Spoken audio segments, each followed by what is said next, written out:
Hello, everyone. My name is Ashla Chavez-Rosano, and I'm pleased to present the fourth episode of In Search of Truth, a supporting program of the Wende Museum of the Cold War. In our discussion today, we will be considering the importance of a collective sense of truth in the maintenance of social structure. We are joined by human rights advocate, attorney, and civic leader, Kimberly Marteau Emerson, alongside Vice Chairman of Capital Group International Incorporated and former US Ambassador to Germany, John Emerson. Kimberly Marteau Emerson holds degrees from UCLA, UC Hastings College of the Law, and l'Université des Droits d'Aix-Marseille. Kimberly's early career includes work as an attorney and later as executive at Sony Entertainment before pursuing work within state departments. Under the Clinton administration, she was senior political appointee and spokesperson for the US Information Agency. Now, as director of the Board of Human Rights Watch and a number of other public advisory councils, Kimberly has played a notable role in many relief efforts in Lesbos, post-Katrina New Orleans, and post-tsunami Sri Lanka. During her husband's term as US Ambassador to Germany, Kimberly made significant waves in the promotion of German immigration during the 2015 and 2016 refugee crisis, as well as women's rights within government. John Emerson studied at Hamilton College and University of Chicago Law School. Emerson practiced law in his early career as a partner of Manet, Phelps, and Phillips before pursuing political campaigning under Gary Hart and, most notably, Bill Clinton. John is also known for his work as Chief Deputy and Chief of Staff in the City Attorney's Office in Los Angeles for a number of years. And in 2013, he was confirmed as US Ambassador to Germany under President Obama, where he served until 2017. As a team, the Emersons are known for their outstanding activity within civic affairs, serving as board members of numerous nonprofits, including, but not limited to, the Music Center of Los Angeles County, Human Rights Watch, and USC Annenberg School Center on Public Diplomacy. We're so lucky to have them here with us today and are excited to hear their thoughts about truth during a time of political uncertainty and division. Today's program will be a 45-minute discussion moderated by the Wende Museum's Chief Curator, Yus Segal, followed by a 15-minute Q&A with the viewers. Please feel free to put your questions under the Q&A box as the interview progresses, though keep your thoughts short and concise, no more than 1 or 2 sentences and 1 question at a time. Your questions can be submitted at any time during the program and will be moderated by Student Council member Emma Larson. We would like to thank Suzanne Horowitz and Rick Feldman for generously supporting the discussion series with the Wende Museum. And now Yus will begin our discussion. Okay, Ashla, thank you very much. And John and Kimberly, it's great to have you with us today. We actually met in January for a discussion in the garden of the Wende Museum where we talked about reunified Germany in the 1990s after the fall of the Berlin Wall. And we spoke about the chances and challenges of reunification, but also about the politics of history and the frictions sometimes between history and memory. And as an aside, during that conversation, at one point, we came to speak about the role of truth in society. And since there is, of course, a very close alignment with the topic of this series, I am thrilled to have you with us today to focus on that aspect that we touched upon in January. So we started this series after a roundtable with the students with a session on truth and education that was followed by a program on truth and war. And today we are focusing on truth and society and the question in how far and in what ways truth is necessary to keep societies and communities together. I think, or I'm sure we will have a very interesting conversation today, and I would like to hand it over to Jana, our youngest member of the Student Council, who will who will bring up a question about the cultural and educational underpinnings of our senses of truth. Jana, go ahead. Hi, everyone. My first question is for Ms. Kimberly.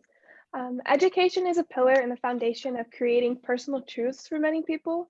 You have been to 3 different colleges, both inside and outside of the United States, and gained experience from your work in Berlin, Nigeria, Greece, and other places.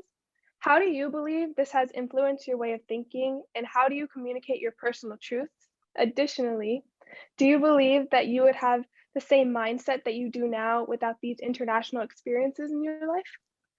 So thank you, Gianna. That's a really full question with lots of pieces to it. I should add that besides attending 3 different colleges and one of them abroad, that I am currently on the chair of the board of Bard College Berlin, another school that is situated in a different country, and I sit on the board of Bard College in New York. So, the reason I wanted to add that is because, I've really come to realize, and this is not just because of my own experiences, but why I am putting so much time into these colleges, is that college is a place where young people have an opportunity to be in the public square of ideas.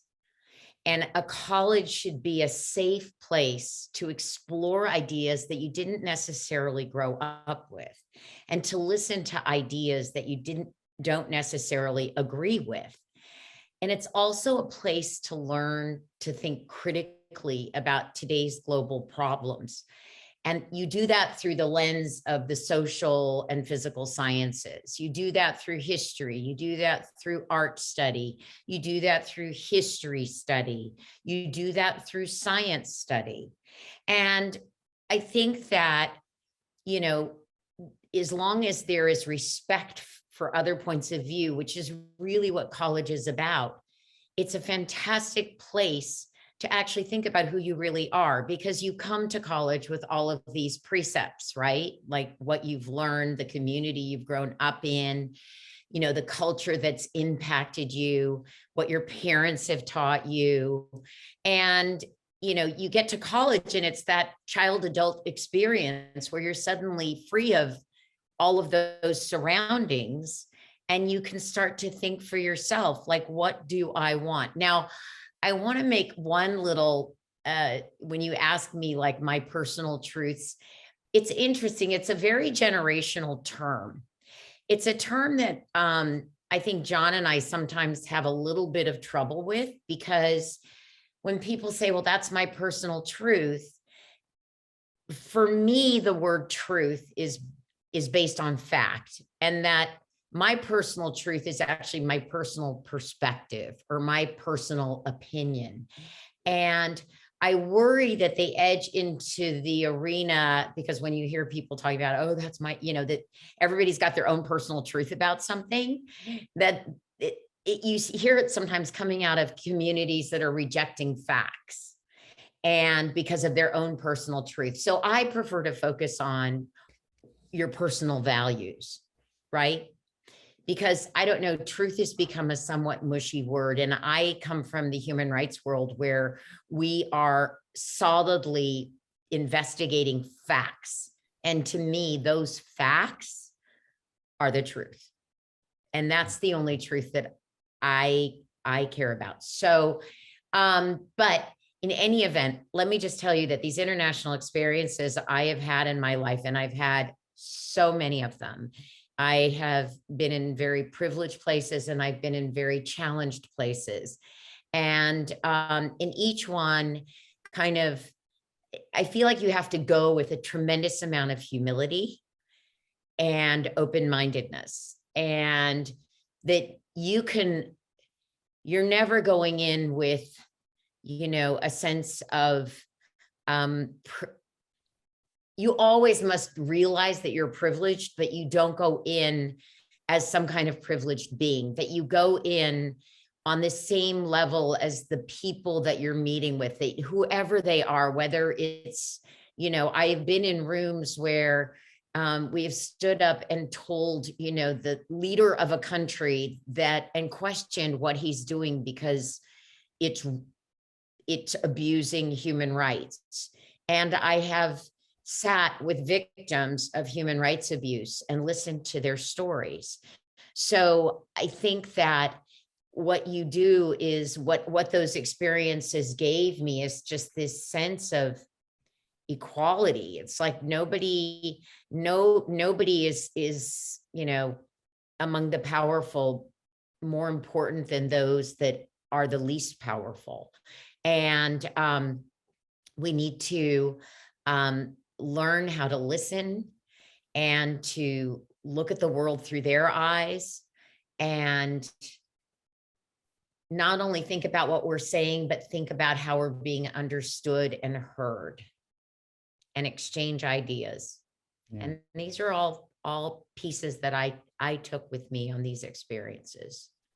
And thank you, Kimberly. And I think that might lead us to a question, how to combine or how to judge either or not culturally informed personal perspectives as opposed to a more global sense of the meaning of truth. And Natalie, I think you have a point there that connects very well. Yeah. Absolutely, yeah. I think delving a little bit further into the international experiences you both have had, and also a little further into, Kimberly, your experience in the human rights world. I'm wondering, and I've been thinking a lot about truth on a global scale. And I'm wondering, is there a way to work towards a global truth framework, such as universal human rights, without succumbing to a kind of intellectual imperialism or truth hegemony? So in other words, how can we work towards basic tenets of transnational truth, international truth, without possibly some societies attempting to impose their truths upon others? You want to start, John? Oh, I thought that was more directed to you. Well, I'm happy to answer it, but I think you should. Yeah. Well, first of all, it's great to be with you, and I love on the chat we're getting all this hello from here, hello from there. So it's wonderful that all of you could be joining us today. And I just also want to say that I completely agree with everything Kimberly said, particularly as it relates to truth versus perspective and the importance of critical thinking and putting yourself in other people's shoes and asking about people's motivations when they're speaking, as well as a way to get to the truth. And also so important, and for those of you who are heading off to college or in college now, to recognize that it's actually, there should be no safe spaces on campus for intellectual debate, you know, and I get concerned when I see people like Condi Rice, who obviously represented a president I certainly didn't support politically, but banned from speaking at a school because people protested. You know, let people who have different points of view come and speak, and maybe you'll hone your arguments, you know, against that particular point of view even better by listening to them, and maybe you'll have a sense of perspective of where they're coming from as well. So I just wanted to reinforce those 2 points.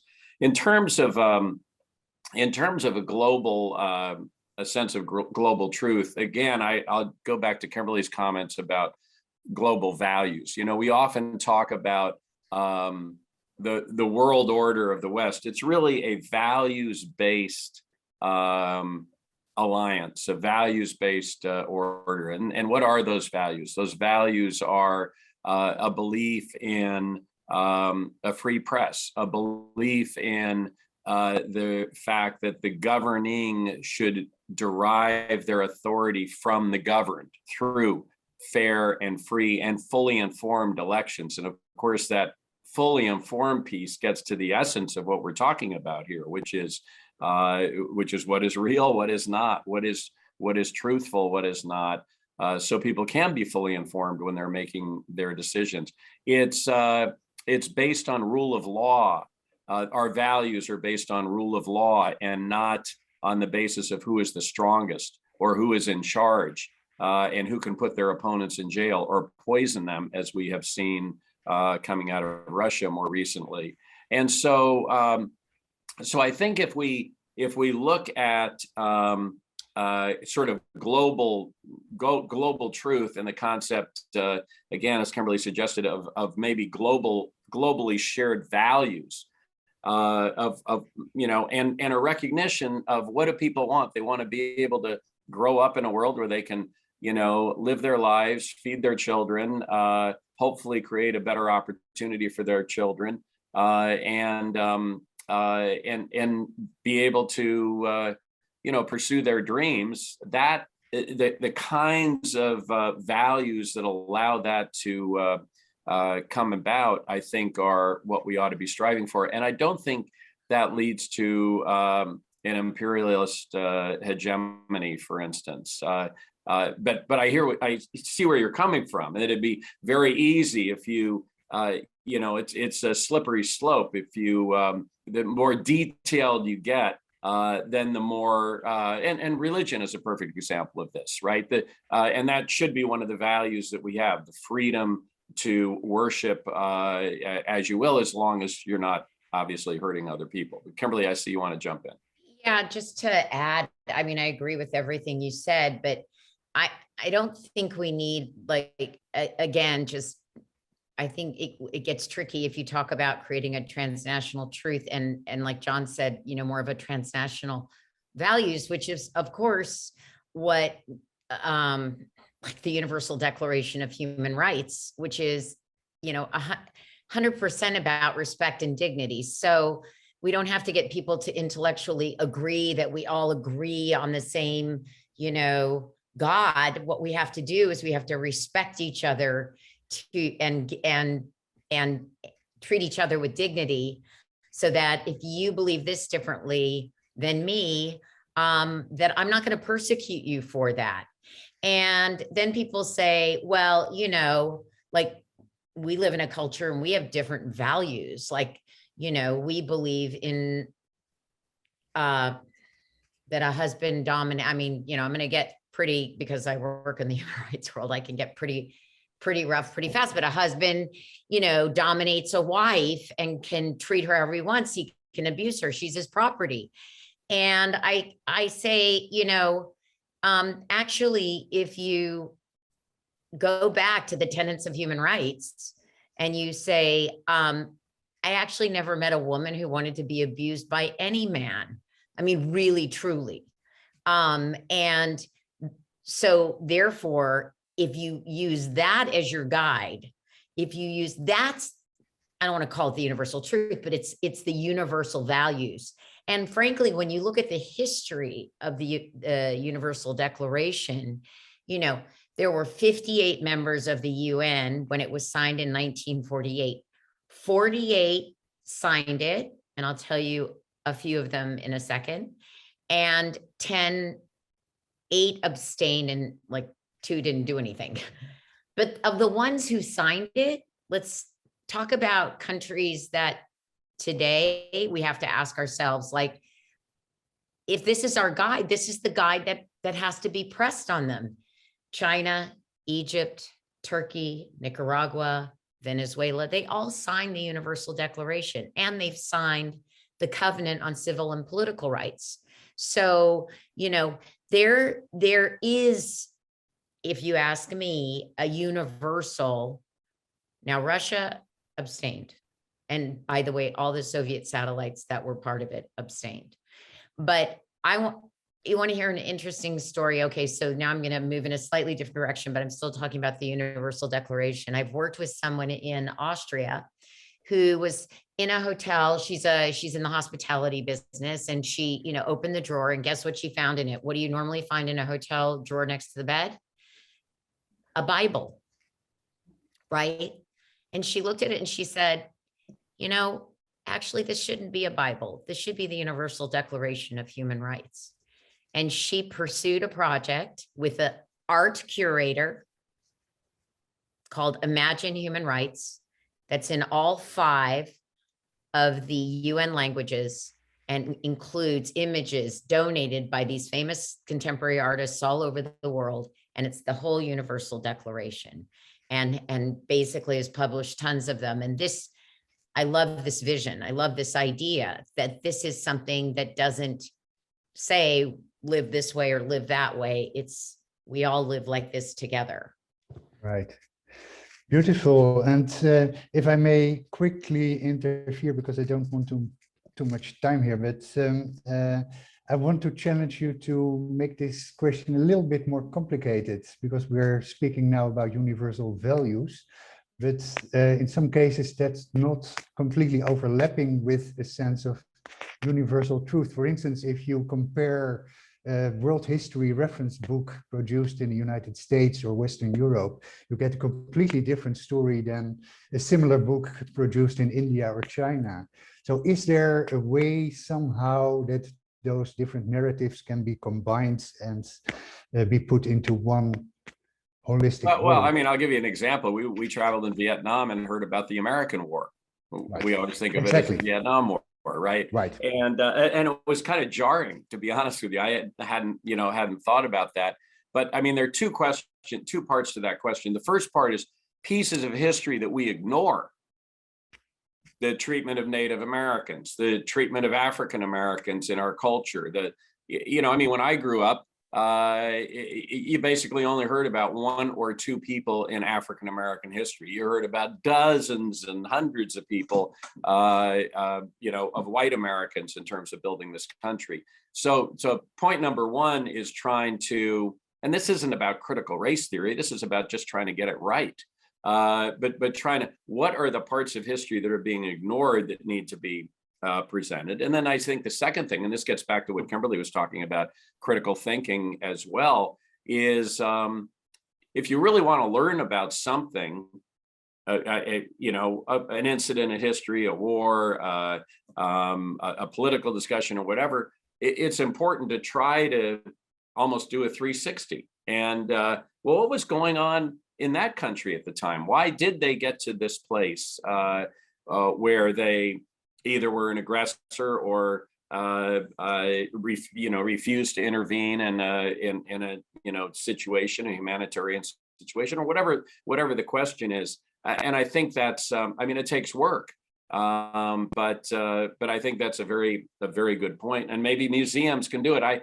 Kimberly and I were talking. We loved when we went to the Wende Museum and you had the display of paintings from the Cold War era, and on one side there was a description of what the painting showed, and the other side there was a description of what was happening in that society at that point in time in terms of why that painting was created or what it was trying to do from a propaganda standpoint. I thought that was a wonderful way of showing these different perspectives as well. Right.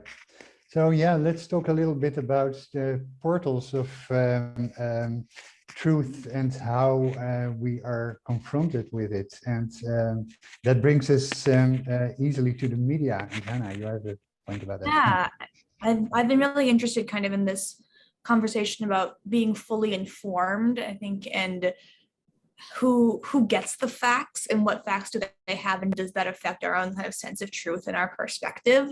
So John, I wanted to ask you if you've ever experienced personally, whether in a diplomatic or a crisis setting, that something that has been significantly different than the media's portrayal of that event. And if so, can you give an example of that?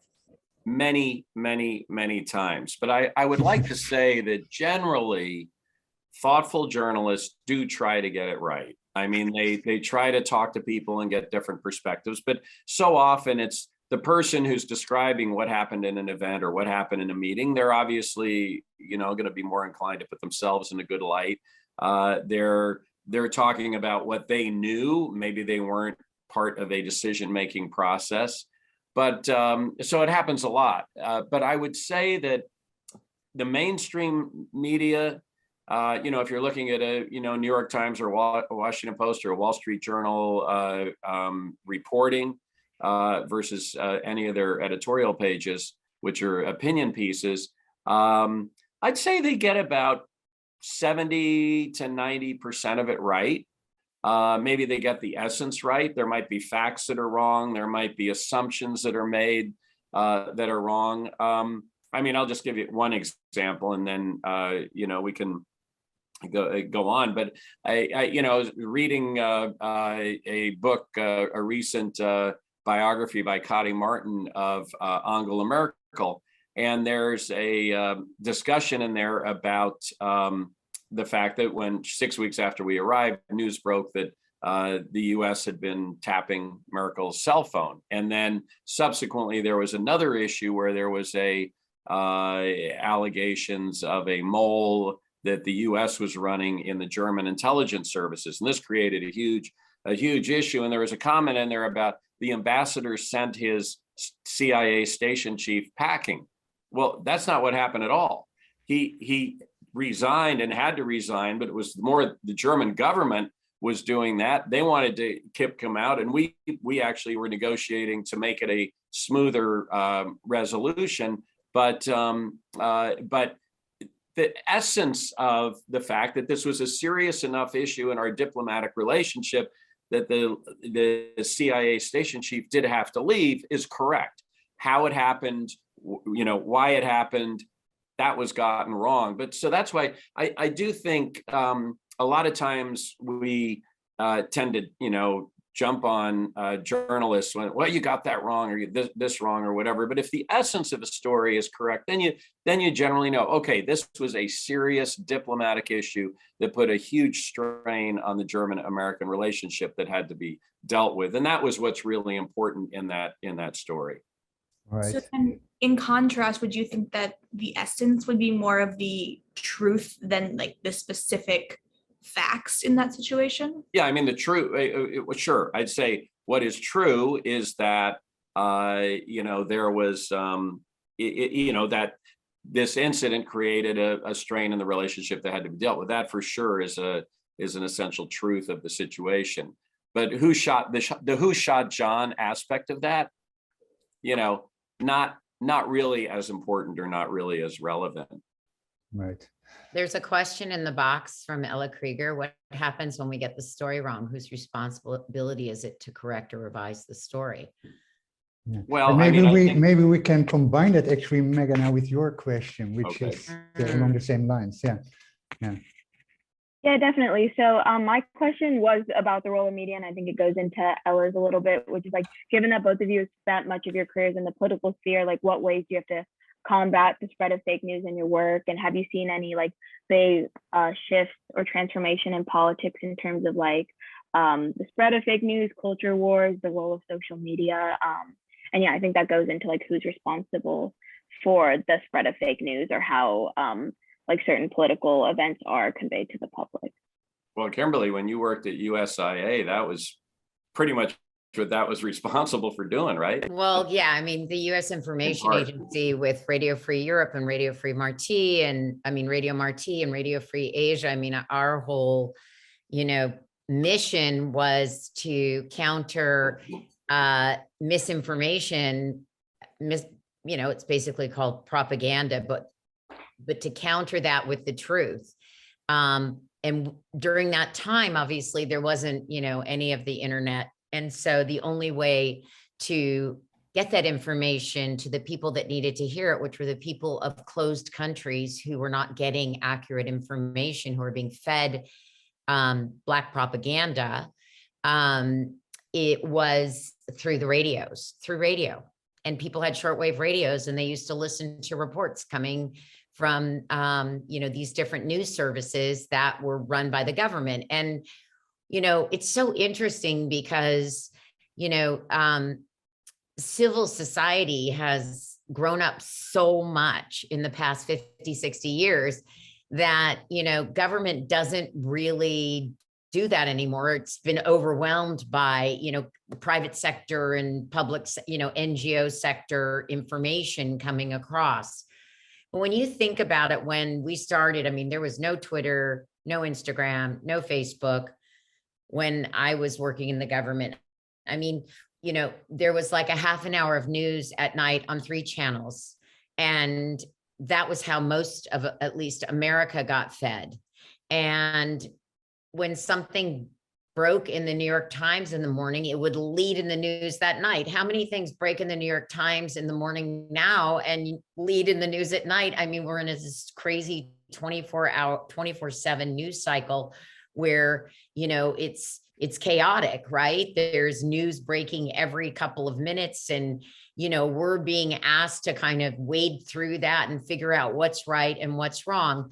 Obviously, sources are the most important thing. So, I think all of us learning to figure out what are trusted sources, is really, really important. And I think that's a matter for our educators.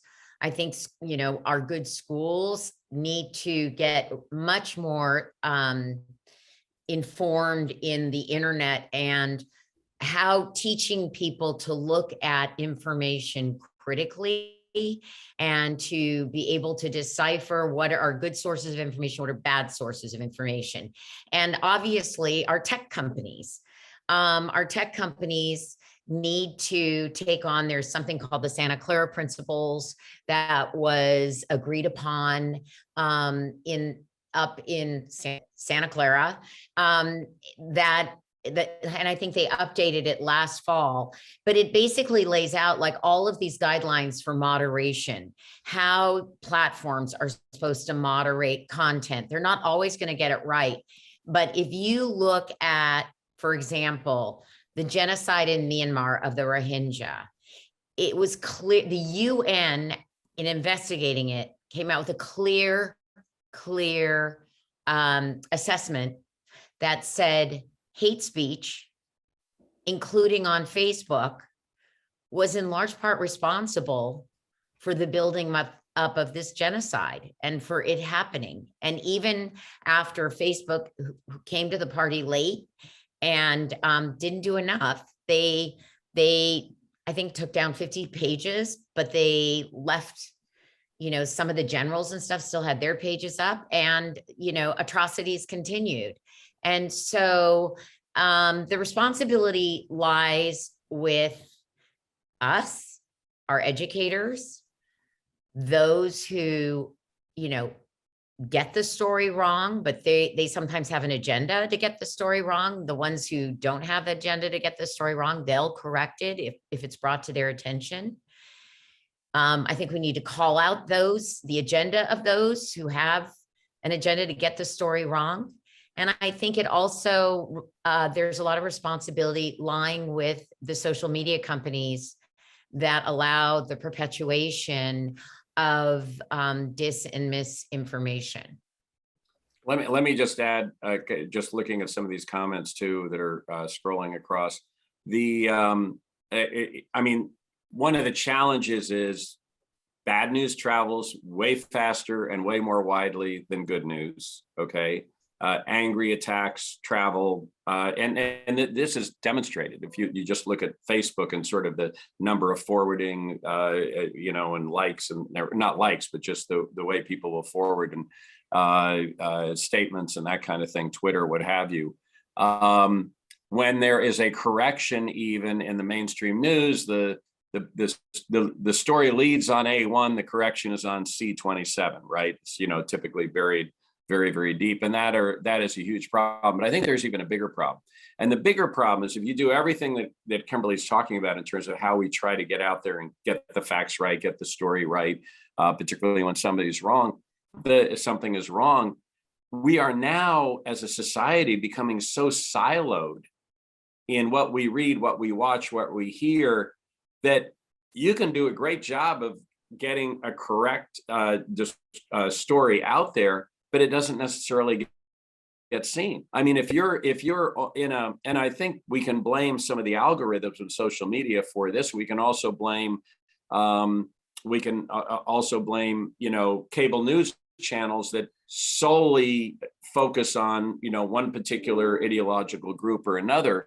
But if you're only consuming your information and news from those sources, you're not even going to see the other sources that say, hey, you know what you've been fed here? This is absolutely wrong. And the classic example of this today is what you see in Russia and Ukraine, where Putin has so controlled the news, the information that Russian citizens are getting about this war, in terms of shutting off any other sources of information, that there are literally anecdotes of people in Ukraine talking to parents, family members who live in Russia, showing them cell phone footage of the damage and destruction that's happening. And they're being told, well, that's just fake news. That's just not true. So, I mean, one of the big challenges we have to figure out how to address is how do you get people to be exposed to these sort of alternative corrections, if you will, or just alternative statements of perspective, and as we move forward? I think that's a huge problem. Absolutely, and I think Alexi has a question that relates to it, with a focus on the younger generation, who is overwhelmed with all these different streams of news and facts or fake facts. Alexi, go ahead. Yeah. Well, given the enormous amount of information, both real and fake, both good and bad, how do you think we can continue to educate and still instill a sense of curiosity and joy to learn in our younger generations? Should I go? So Lexi, thank you for that question. I love this question because I feel like it sings to me. First of all, I think the biggest and most important thing is to be a role model as a parent, as an educator.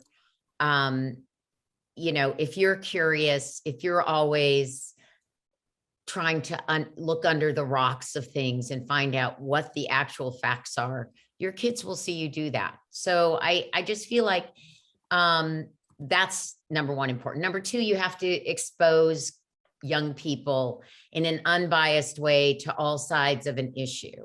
So not just what you believe, but also what the other side believes. And this goes back to some of what we said earlier. I mean, you have to give them the tools to research facts, to research what's opinion, and then show them the whole universe on a particular issue.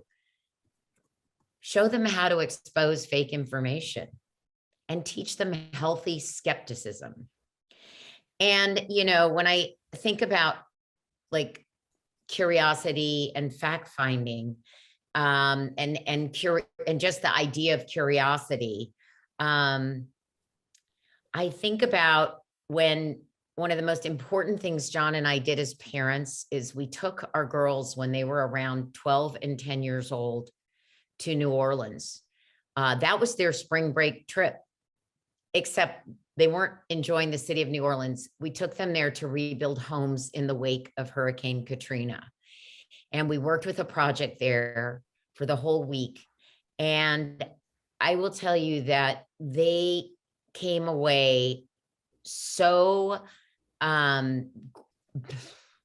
what can I say? They came away so open-hearted, so sensitive to other people, so touched by what they'd experienced. And it was a lesson in learning humility and generosity. And I think it was an indelible lesson for them.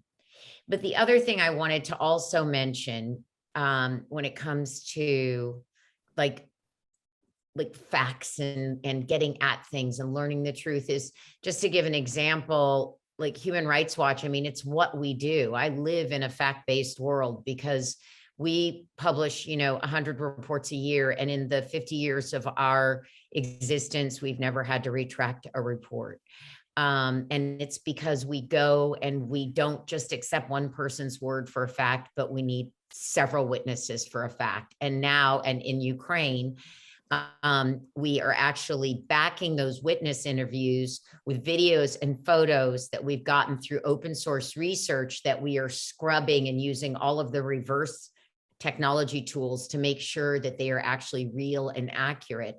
And we are matching those with satellite imagery so that we are putting together kind of evidence-based war crime packages for the International Criminal Court. So right. I can't overemphasize, I think, role model at the top, but also giving the skills. Right. And you could argue that different or confronting, contested truth can also be productive. And Emma, I guess that's the essence of your question. Also, since we have 3 questions left for about 5 minutes, I'm going to ask you, John and Kimberly, to keep it relatively short if you can. But Emma, go ahead. Yeah, I'm really interested in, I think, a lot of this conversation, and very often when we think about values and opinions and truths, we do we tend to think about like what is right, or kind of what is the most accepted, what is the most based in reality. But I'm curious how maybe we can like shift that paradigm to maybe what are some of the benefits of when there are competing, maybe not competing values of truth, if truth is literally like what is the fact, but competing values, and like how do you foster a society that you're allowed to have different opinions, but allowed to move forward and kind of have a sense of coherency that allows the society to be productive and kind and compassionate while allowing individuals to have their own view of the world. Well, I mean, I guess I'll try. I think fundamentally, it's trying to create a culture and an environment where people listen, think more. You know, you got two of these and one of these for a reason, and try to, you know, understand where folks are coming from. I mean, that ideally is where we would be.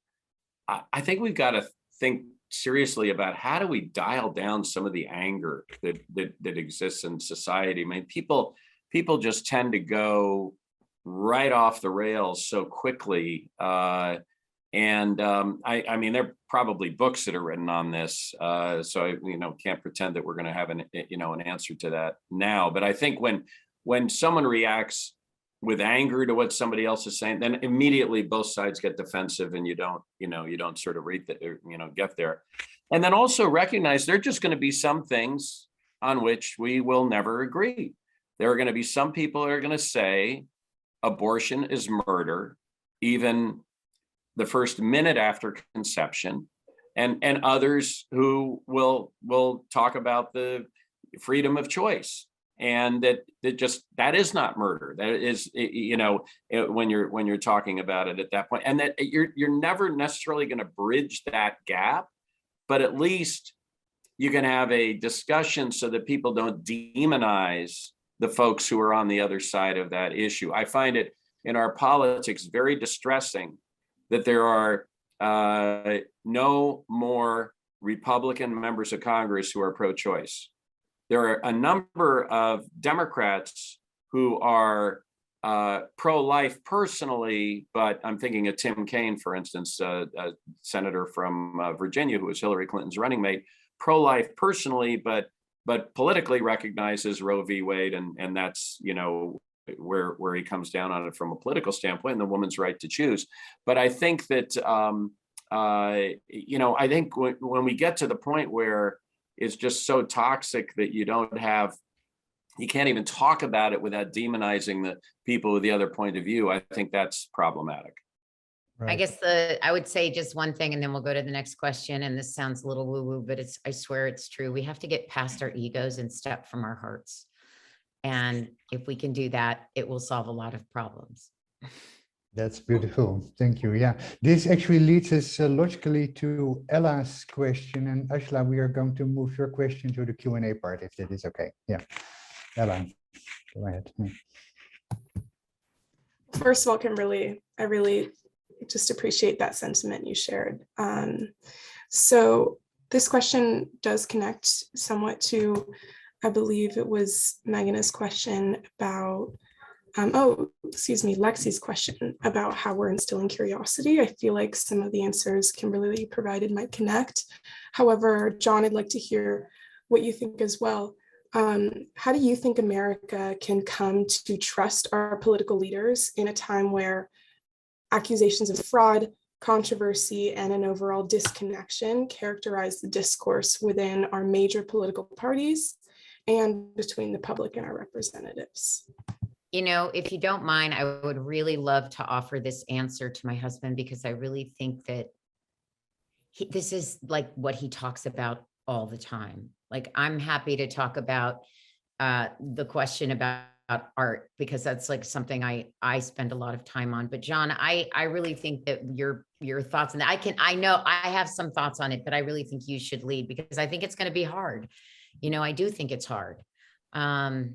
We live in a country where 40% of the people think Joe Biden stole the election.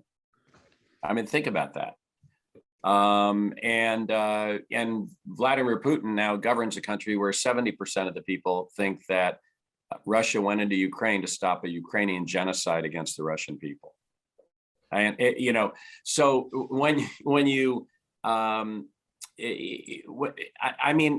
it's really hard. So much of our, again, it gets to the comment I was making earlier about anger, about negativity. Attack ads in politics are far more effective than the nice, gauzy bio piece. People, I seem to like that person, but I heard blah, blah, blah. I mean, it plays into, kind of the human condition, unfortunately. And I think fundamentally it's about citizenship. And this is actually something, Kimberly talks about a lot. But we both, I'll take the military, where you have people from, the military is one of the great leavening places. And there's also things like AmeriCorps, where you have people from different backgrounds, different political upbringings, different religions, working together on a project, and learning to getting to know one another as human beings. That kind of thing, I think, helps us get past the divisions in our politics and policies and all. It may, and over time, it may result in greater trust because people won't immediately judge somebody who's coming at them from a different perspective. They might be a little more thoughtful about that. I'll just say one other thing that just as you think about the United States Congress, there was a change that happened in I think in the 80s and 90s. Before then, if you were elected to Congress, you pretty much moved your family to Washington, D.C. And you lived in Washington, D.C., and you'd go back to the district, obviously, a few times a month, but you moved your family to Washington, D.C. So what that meant was that members of Congress from both parties were, sitting in the stands cheering for their kids' soccer team, right? They were sitting in the audience watching their kids' plays as their kids went to school together. They were going to dinner together. They were building relationships that allowed them to come together on critical national issues and maybe get something positive done. And of course, that kind of action helps to engender trust among the populace. Well, what happened was in the 80s and 90s, sort of an edict went out from some of the party leadership: go back to your district, stay in your district, keep your families in the district. This is how you're going to get reelected. And that personal relationship is just really doesn't exist.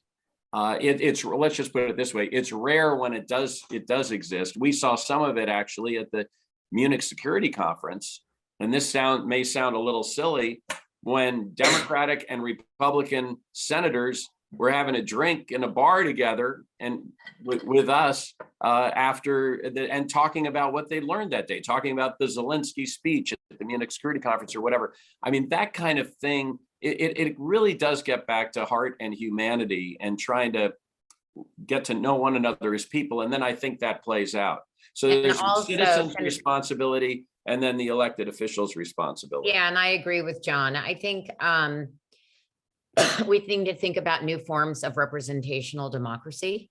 There are experiments going on. Japan has had an experiment. France has had an experiment locally, where citizens are brought together to help debate an issue that's going to impact them. And their views are solicited and listened to by their elected officials. So I think that, one of the things I think that we're missing is we live in a republic. And when you live in a republic, you have rights. But what people have forgotten is they also have responsibilities. And they have responsibilities. That's the responsibility to vote, of course. But you have other responsibilities. And that's, of course, to be informed. But it's a participatory democracy. Of course, maybe when the United States was founded, they didn't want so many, they wanted representatives. But what they're realizing is those representatives don't represent the people anymore, and that they're very focused on getting reelected, and they don't necessarily listen to their citizens. And that's part of the disconnect. And that's why I think we should be reassessing these participatory forms of democracy. The second thing is, I think we need to put civics education back into the classroom. I mean, that is the foundation for believing that, you have to do more and educate yourself more on how government works, how you get decisions made. I mean, activism is such a fantastic way to learn what it means to be the citizen of a country and to respect what lawmakers do. It's not easy. It's hard. It's really hard. Now it's dangerous.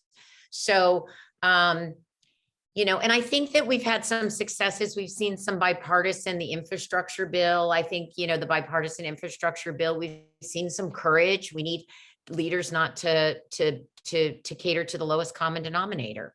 So those are my thoughts on that question.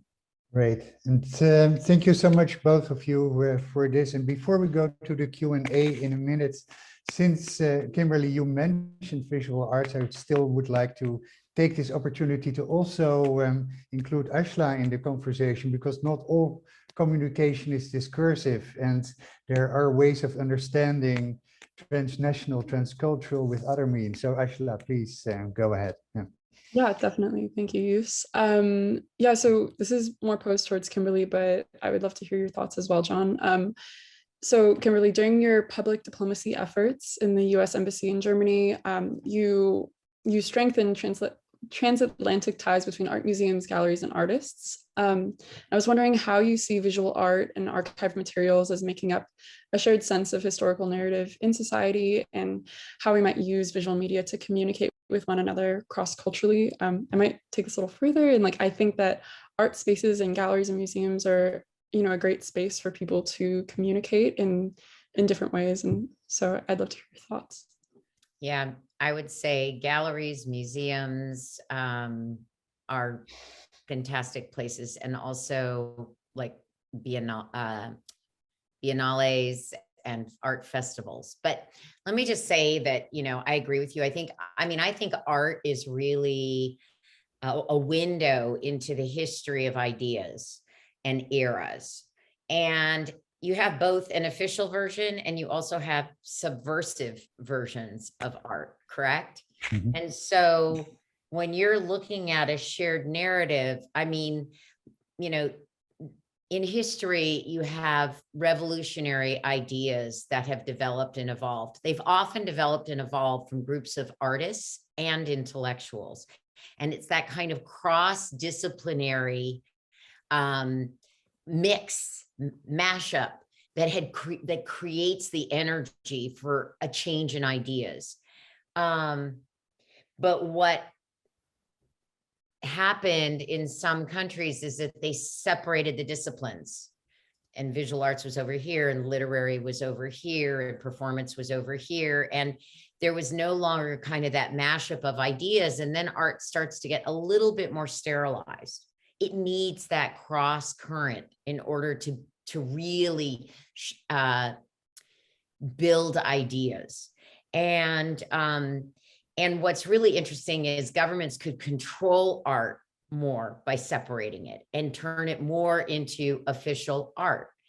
And, what you've seen throughout history, and I think, I think that the Nazis in Germany were a perfect example of, basically cleaning out the art that they thought was quote unquote degenerate, which might have been a little bit subversive, which raised questions about society, especially, like during World War I, you had the Dadaists who were really saying, God, this government is so idiotic. But by the time you got to the Third Reich, they were basically, Hitler had this vision of, kind of white Christian perfectionism. So like Greek statues were great, but,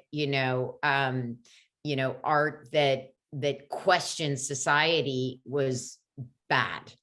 And so I think that what's important about the archive materials and art in terms of a shared narrative is I think that, for example, contemporary art is really becoming a critical tool in critiquing and contesting and helping kind of start a negotiation over official history and memories and beliefs. And I think that, we find these histories and memories are crystallized in sites and symbols and narratives and what we call heritage communities. But those memories and those official histories, they really resist questioning. They really resist attempts to kind of get perspective on them. And so I think what they're doing is disrupting history in a way that allows us to liberate it. And that's where the shared narrative is, in my opinion. It's when you liberate history through controversial art, through art looking at the world differently. And so I think this is kind of where I see art play such an important role, because we need to shake things up and we need to look at it. And I think if you look at like a lot of contemporary Black art, like Alice Neal and Faith Ringgold, who are looking at the Black experience, they're giving us what we need to learn. Like they're changing the narrative of history for us. So I think that art can build a bridge there, that reflects more than just the side of history that the victors, if you will, or the more powerful are trying to disseminate. Thank you very much. And I apologize that we didn't leave much time for the Q&A. I think Can I just jump in on that? There's one question in the Q&A, I see it, which is how can we make sure companies don't lie? How do we deal with that when companies lie? And I'll just say two simple things. You can sue them, and you can, and there's lots of ways you can have standing to sue them if you think they're lying. And secondly, increasingly, the SEC, Securities and Exchange Commission, if you're talking about a public company, they can get in a lot of trouble if they're lying, because essentially it's committing fraud on investors. And so I think that there are some real good tools there to push that maybe didn't exist in the 60s, 70s, and even 80s. Thank you very much. And with that, Emma, I think we might actually conclude this program, but maybe you want to give a shout out to our next guest and conclude this one. Yes, absolutely. Okay. Yeah, thank you so much, both Kimberly and John. This has been really, really exciting, really fascinating to hear your different opinions, and just kind of being so much more experienced than a lot of us, to see the way that you look at truth, I think imbues us with a sense of legacy, that like what we're doing is working towards something. So thank you for that. Our next guest, our next In Search of Truth program is going to happen on Wednesday, May 25th at 4 p.m. Pacific Standard Time, with guest speaker Soraya D. Shatter-Avanian. She's a professor of the history of science, technology, and medicine at UCLA. And the theme for that is going to be truth and science. We're going to be talking about whether or not we think science can help us to agree on a common standard of facts and truth that might help us kind of wade through times of political and social polarization. So thank you all for coming today, and we really hope to see you next month. Yep. And John and Kimberly, thank you so much for this wonderful conversation. Thank you all for participating and being so smart and thoughtful. Yeah, I have great faith in the next generation. And I also loved all the comments. I kind of want to go back and read all of them, because I was like listening and trying to read, and but it was really a pleasure, and it's so great to meet all of you. Good luck in everything you're doing. Very good. Likewise, thank you so much.